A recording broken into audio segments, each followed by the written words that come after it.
What's poppin', everybody? This is the Cartoon Kid, Ray Rawlins. And today, for the 25 Days of Christmas Cartoons Marathon, we are reviewing a good old Christmas classic, Frosty the Snowman, the 1969 edition. I guess if you want to call it that, man. We were talking about the evil snowman and Courage the Cowardly Dog yesterday. So why the heck not? We've got to talk about the good snowman, the one and only Christmas snowman that everybody knows and loves, the good homie Frosty. So before we get into this episode, we're going to ask Mr. Alex Payne for that episode breakdown. Mr. Alex Payne, what happens in this episode? Well, I guess this episode follows a pretty simple plot, really. It starts off with some kids in class, and there's a magician trying to do magic tricks and shit, and he ain't shit really. So, they can't wait to get out, and they get out for class. They go and build a snowman, and the wind carries the hat because the guy threw it away. The wind carried the hat, and the hat happened to land on Frosty's head, and he came to life. So, seeing this, the magician was like, "Hell no, this is my hat, King, man," and took the hat, and the rabbit that he kept in the hat stole the hat and took it back and gave it back to the children, and they put it on Frosty's head. So Frosty came to life, and as he was there doing his thing, dancing around, he realized the temperature was rising, so he decided that he needed to go live in the North Pole. So the episode basically follows the adventure of him, the rabbit, and a little girl trying to get Frosty to the North Pole. Yes, sir. An evil ass magician, man. He wants that hat. I gotta say, man, the first thing I thought with this episode, and as crazy as it sounds, like I shouldn't be surprised by this, really, but I was. 1969, I thought that shit was gonna be black and white. I really did think that shit was gonna be black and white. Okay. My first impression is it has to be said, man. It has to be said. I think I know what you're gonna say. How could this show, this episode from 1999, no, 1969. No, yes, 1969 have more fluent animation than F is for Family. Listen, I guess I really shouldn't be surprised though, because Bugs Bunny came out even before this, and that had fluid animation. So I guess I gotta say this too, since we're gonna just pile on to this. How the hell can motherfucking Frosty the Snowman from 1969 have better audio than the first episode of The Simpsons that came out in probably like 1989? That's what I'm wondering. But overall, this was a nice animated and I guess I was going to say automated, but nice animation with good audio. That's the thing that really shocked the hell out of me for a 1969 cartoon. With us being young cats at motherfucking in our early 20s, we obviously were born in 97, 96. So it's just like, man, whoo, this is way before our time. Almost, 30 years before our time. So, man, whoo, you can see how we're surprised at this shit. But anyway, you got anything else to say before we get on to the moments of this episode? Nah, like I said, first impression, and that's a good point, because I was even thinking about The Simpsons. So yeah, it had more fluent animation than friggin' F's Family, and I would say well, then again, I guess you probably are right. The sounds were mixed better than The Simpsons, but I would say they sounded the same, which is pretty much just as bad considering that The Simpsons came out 20 years later. So. Interesting. Okay. Let's get on some moments, though. What are some of your standout moments for this episode? I kind of liked the moment when he was like, it made me laugh when the happy birthday thing was kind of funny to me. Yeah, because every time that hat pops on his head, he's like, "Happy birthday!" Like, is it your birthday? Whose birthday is it? Like, what? Who's being born? Who's born today? I guess him, but I don't know. The moments I liked were when the thermometer scene was kind of funny to me.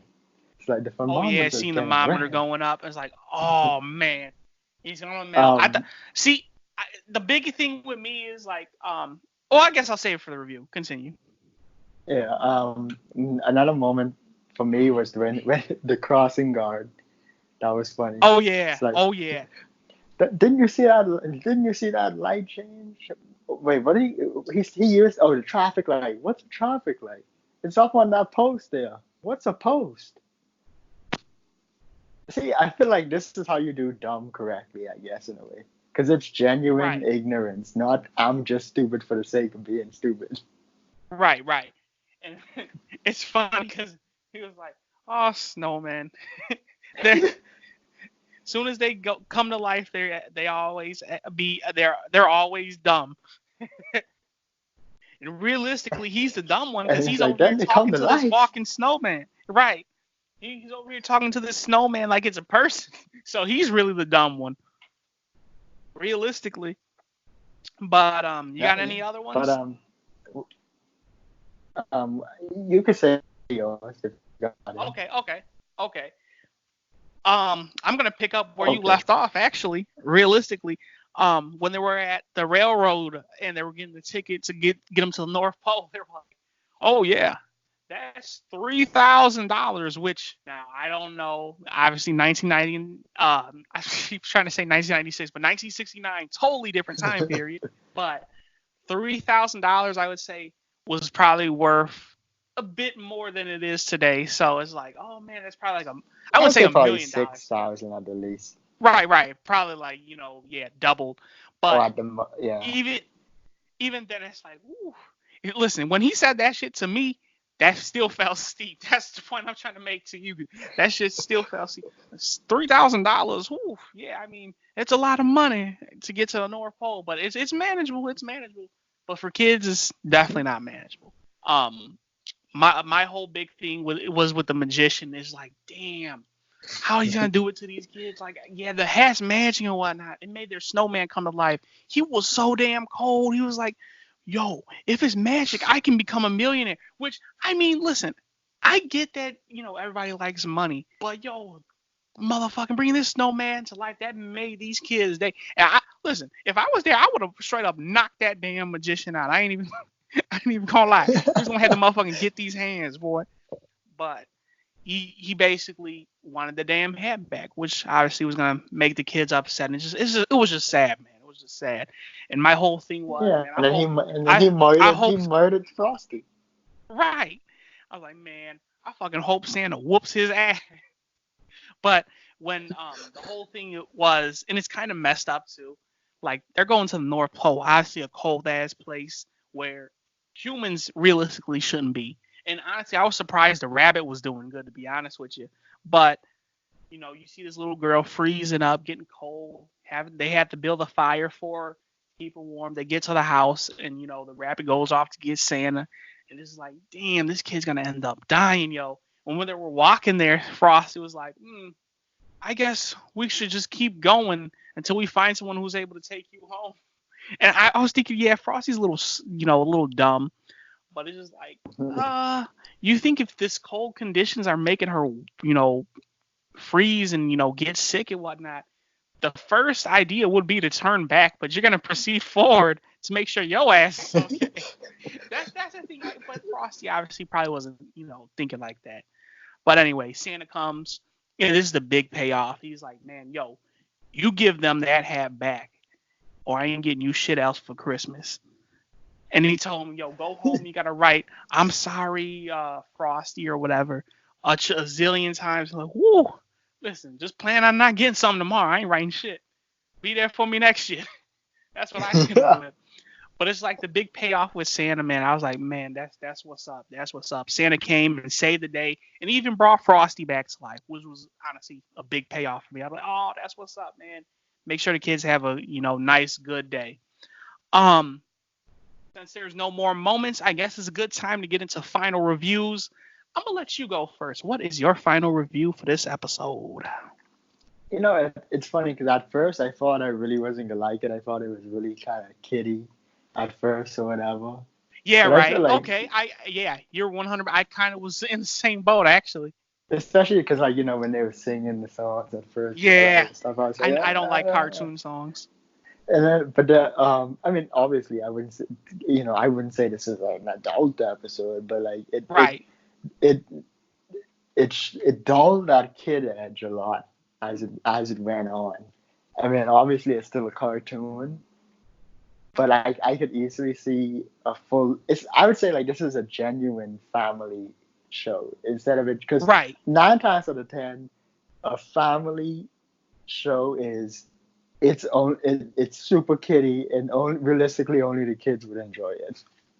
Right. That's what a Right. that's what a family show 9 times out of 10 is. But I feel like this is a genuine family show where it's like, okay, yeah, even the adults could enjoy it just as much as the kids could. But so I will say and I would say this kind of changed a little bit over time too. But I felt like the voice acting for the kids was kind of bad, especially at first. It kind of got better over time, but I feel like at first the voice acting for the kids was kind of terrible.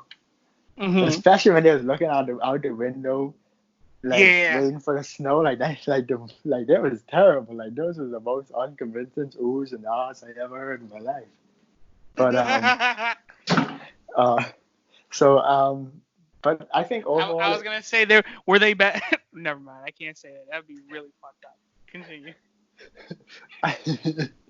I think overall though the plot was really nice. It was a simple plot but done well. The pacing was really nice.